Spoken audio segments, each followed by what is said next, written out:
Pour l'instant, les instructions que vous avez écrites dans votre code sont exécutées de manière séquentielle, l'une après l'autre. C'est ce qu'on appelle d'ailleurs la structure séquentielle. Or, il est important dans un logiciel de pouvoir proposer des variations. C'est notamment le cas de ce qu'on appelle les blocs conditionnels. Ces blocs sont exécutés si une condition est respectée. Ces conditions vont généralement vérifier les valeurs d'une ou plusieurs variables. Pour introduire une exécution conditionnelle dans notre code, nous allons la plupart du temps utiliser le mot-clé if, qui signifie si en français. Disons par exemple que le bloc d'instruction de tout à l'heure ne devrait être exécuté que si et seulement si l'âge du capitaine est supérieur à 35. Je vais alors écrire juste devant mon bloc d'instruction if. La condition vient ensuite entre parenthèses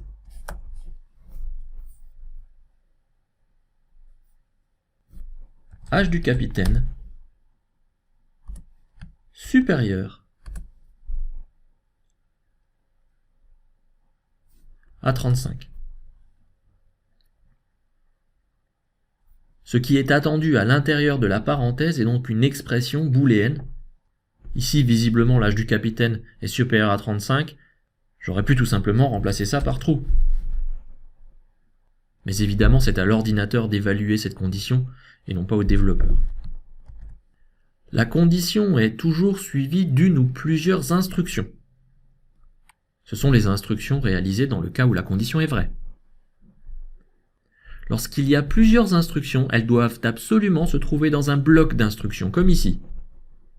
D'ailleurs, dans le langage Java, la convention veut que l'accolade ouvrante soit placée juste derrière la condition.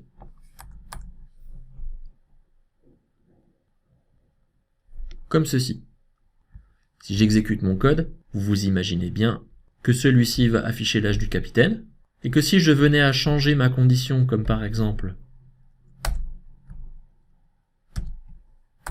n'écrire l'âge du capitaine que s'il est inférieur à 35, eh bien, je n'aurais strictement rien eu à l'écran.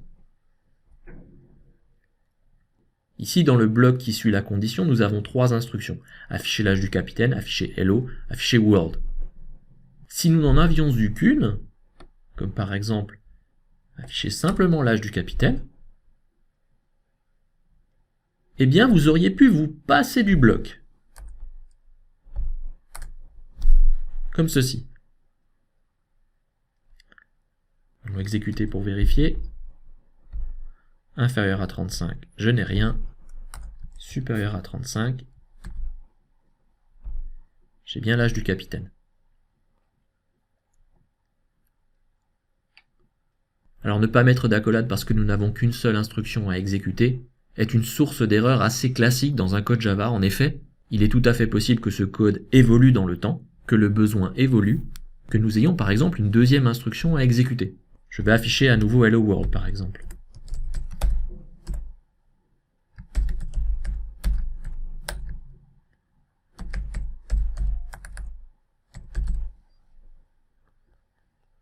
Et dans ce cas-là, il n'est pas rare d'avoir oublié que nous ne sommes pas dans un bloc d'instructions et que seule la première instruction dépend de la condition.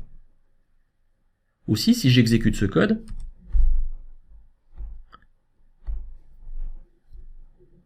dans le cas où l'âge du capitaine est supérieur à 35, j'obtiens les deux instructions. Dans le cas où la condition est inférieure,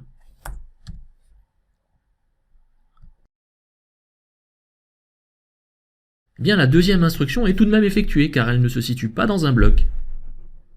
Mon besoin était bel et bien de grouper ces deux instructions comme ceci.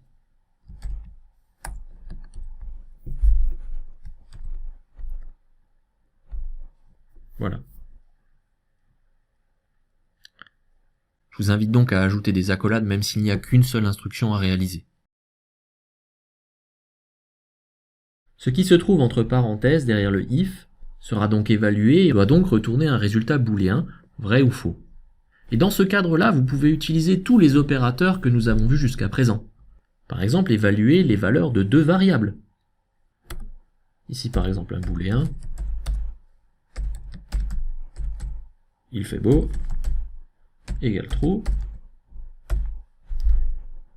Donc je pourrais afficher l'âge du capitaine que s'il est supérieur à 35 et qu'il fait beau.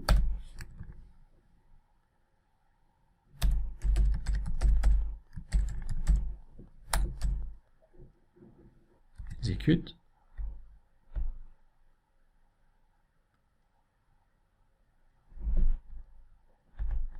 S'il ne fait pas beau,